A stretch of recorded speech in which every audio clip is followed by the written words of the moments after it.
أخي وأمه وأبيه وصاحبته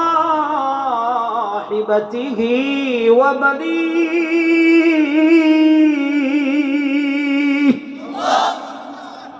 আল্লাহ রাব্বুল আলামিন যেন বান্দাদেরকে বুঝাইতে চায়, গোলাম ওই দিনটা এত ভয়ঙ্কর যে নিজের মা পর্যন্ত সন্তানের চেহারার দিকে ফিরেও তাকাবে না, নিজের বাবা পর্যন্ত সন্তানের চেহারার দিকে ফিরেও তাকাবে না।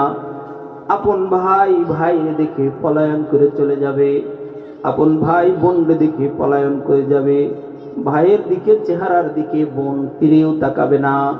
রব্বুল আলামিন বলে এই দিন এত ভয়ঙ্কর, এদিন আসবেই আসবে, আমারও আসবে, আপনারও আসবে। বলেন আসবে না? আসবে। কত ভয়ঙ্কর! হাবিবে কিবরিয়া সরকার মদিনা কামলিওয়ালা নবী ডেকে বলে, ও